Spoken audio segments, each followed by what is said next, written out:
Drunk man slapped Mike Tyson's wife at a restaurant. The consequences were instant and brutal.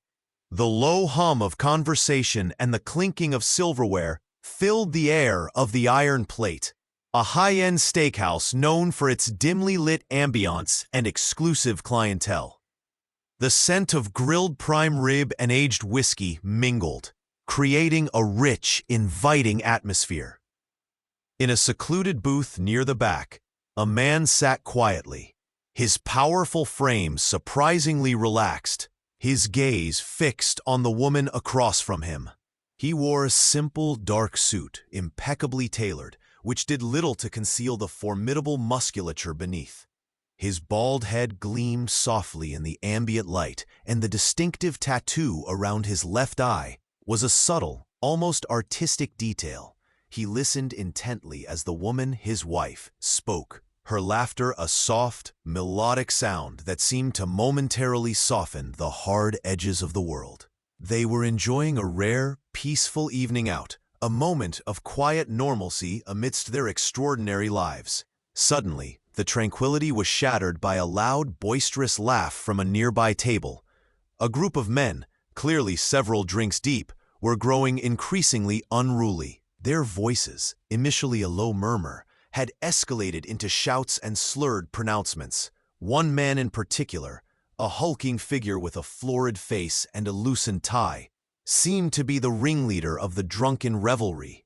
He stumbled slightly as he rose from his seat, swaying precariously, his eyes scanning the room with a belligerent glare. His gaze landed on the quiet booth, on the woman's radiant smile, and a leering, unpleasant grin spread across his face. "Well, well, look what we have here," he slurred, his voice carrying across the hushed restaurant. "A pretty little thing, all dressed up for her big, silent bodyguard." His companion snickered, egging him on. The man in the booth, Mike Tyson, remained still, his expression unreadable, his eyes never leaving his wife's face. He merely shifted his weight, a subtle movement that went unnoticed by the drunken group. The drunk man, emboldened by the lack of reaction, staggered closer to their booth, weaving unsteadily between tables. The restaurant staff, usually quick to intervene, seemed to freeze, their faces a mixture of fear and apprehension. Other diners averted their eyes, pretending not to notice, hoping to avoid becoming targets themselves. The air grew thick with a palpable tension, the pleasant aroma of food now tinged with the sour smell of alcohol and impending confrontation. "What's the matter, big guy?" the drunk slurred, now standing directly beside their table, looming over Mike's wife. "Can't you afford a real conversation? Or is she just too good for you?" He leaned in, his breath heavy with alcohol, invading their personal space. Mike's wife, her smile now gone, looked up at the man, her eyes wide with discomfort, but she remained silent, her hand instinctively reaching for her husband's arm. The drunk man, misinterpreting her silence as fear or weakness, let out another crude laugh. "That's right, little lady. Stay quiet. That's what you're good for." He then did the unthinkable. With a sudden, clumsy movement, his hand shot out and he delivered a sharp, open-handed slap across her cheek. The sound cracked through the restaurant like a whip, instantly silencing all conversation. A collective gasp rippled through the room. The woman recoiled, her hand flying to her reddened cheek, her eyes now filled with shock and tears.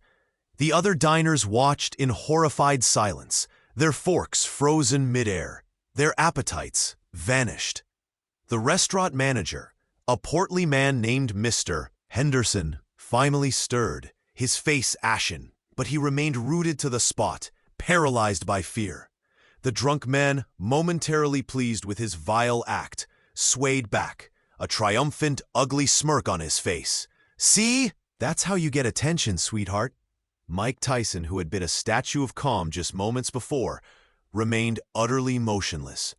His eyes, however, had darkened, becoming bottomless pits of cold fury. The tattoo around his eye seemed to pulse with an unseen energy. He didn't speak, didn't move a muscle, but the atmosphere around him shifted, becoming heavy, oppressive, almost suffocating. The air grew thick with the scent of ozone, as if a storm was brewing.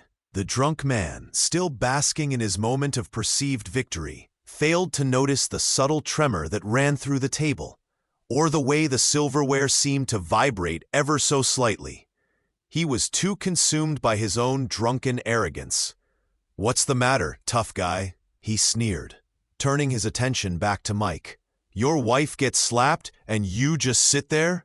Some husband you are." His companions, though visibly uneasy now, still managed a few nervous chuckles. The silence in the restaurant was deafening, broken only by the ragged breathing of the drunk man and the faint, almost imperceptible sound of Mike's wife beginning to sob softly. The young busboy, a timid teenager named Leo, dropped a tray of glasses with a crash, the sound echoing like a gunshot. He quickly scrambled to pick up the shards, his hands trembling, his eyes darting nervously between the booth and the drunk man. The other diners, still frozen, felt a cold dread creep up their spines. They knew who this man was, the quiet figure in the booth. They knew his history, his reputation, and they knew that what they had just witnessed was an unforgivable transgression. Yet, he still hadn't moved. This inaction, this terrifying stillness only served to heighten the tension, making every second stretch into an eternity. And if you're wondering what kind of consequences await a man foolish enough to provoke a legend, or how a moment of quiet dignity can explode into an unforgettable display of power, then you absolutely need to hit that subscribe button right now. Trust me, you won't want to miss the brutal truth that's about to unfold. A truth that will make this drunk regret every single drop of alcohol and every single word. This story is far from over, and the real consequences are about to be delivered. The drunk man, oblivious to the impending storm, took another step closer, his hand reaching out again, this time towards Mike's shoulder, as if to prod him. "Come on, big boy, say something. Or are you just going to let me walk all over you and your little lady?" Just as his fingers brushed Mike's suit jacket, a subtle shift occurred. It wasn't a sudden lunge or an explosive burst of anger. It was a movement so precise, so economical, that it was almost imperceptible. Mike's right hand, which had been resting calmly on the table, moved barely an inch, but in that tiny motion, the entire dynamic of the room changed. His thumb and forefinger, with the speed of a viper striking, clamped onto the drunk man's wrist. It wasn't a grab. It was a lock, a vice-like grip that instantly drained the color from the drunk's face. The drunk man's sneer vanished, replaced by a look of bewildered pain. He tried to pull his hand away, but it was as if his wrist had been fused to the table. Mike's eyes, still cold and unblinking, finally met the drunk's. In those dark depths, the drunk saw not anger, but something far more terrifying. Absolute, unwavering resolve. "You touched my wife," Mike's voice rumbled, low and guttural, a sound that seemed to vibrate through the very foundations of the restaurant. It wasn't a shout, but it carried more weight than any scream. The drunk man's eyes widened in dawning horror. He finally recognized the face, the tattoo, the sheer, undeniable presence. The silent bodyguard was none other than Mike Tyson. The realization hit the drunk man like a physical blow. His face went from florid to ashen, his bravado evaporating instantly. He tried to speak, but only a choked gurgle escaped his lips. Mike, still holding his wrist in that terrifying grip, slowly, deliberately rose from the booth. His movement was fluid, powerful, like a coiled spring finally uncoiling. The table seemed to shrink in his presence. He didn't release the drunk man's wrist, but instead, with a controlled, almost gentle motion, he twisted it slightly. The drunk man let out a yelp of pain, his knees buckling. His companions, who had been watching in stunned silence, finally stirred, their faces now pale with fear. "Hey, let him go!" one of them stammered, taking a hesitant step forward. Mike didn't even glance at them. His focus remained entirely on the man whose wrist he held. "You think you can come into my house?" he rumbled, his voice still low, but now laced with an undeniable edge of menace. "And disrespect my family?" He then, with another controlled movement, pulled the drunk man forward, off balance, and with a swift, almost imperceptible shift of his body, he spun him around. It wasn't a punch, not yet. It was a demonstration of pure, unadulterated control. The drunk man found himself facing the wall, his back to Mike, his arms still locked in that iron grip. Mike then leaned in, his voice a chilling whisper that only the drunk man could hear. "You slapped my wife. You insulted her. You insulted me. ... The drunk man was trembling uncontrollably, tears now streaming down his face, not from pain, but from sheer terror.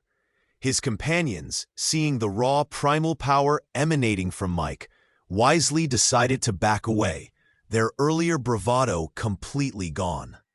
They knew they were outmatched, outclassed, and in the presence of a force they could not possibly contend with. Mike then released the drunk man's wrist, but before he could even think of turning around, Mike's hand shot out again, this time clamping onto the back of his neck, pushing his head down. It was a move of absolute dominance, a clear message of who was in control. The drunk man was now completely at Mike's mercy, his face pressed against the cool, painted wall. Mike didn't strike him. He didn't need to. The psychological impact was far more devastating. He held the man there for a long, agonizing moment, allowing the full weight of his actions and the identity of his victim to sink in. The entire restaurant watched in breathless silence, every eye fixed on the scene. Mike's wife, though still shaken, watched with a quiet strength, a silent understanding passing between her and her husband. Finally, Mike released the man's neck, giving him a firm but not violent push away from the wall.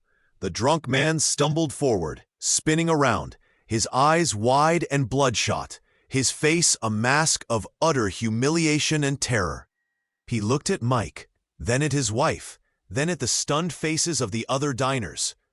"Get out," Mike said, his voice now a low growl, devoid of any further emotion. "And don't ever, ever disrespect a woman again, especially not mine." The drunk man, without a word, without even looking at his companions, stumbled towards the exit, his earlier swagger completely gone, replaced by a broken, defeated shuffle.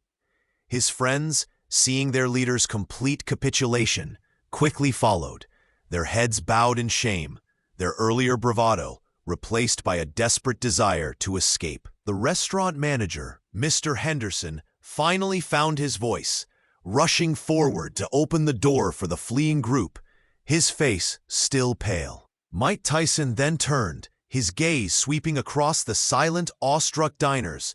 His eyes lingered for a moment on the young busboy, Leo, who was still trembling, then softened as they met his wife's. He walked back to the booth, his movements calm and deliberate, and gently took her hand.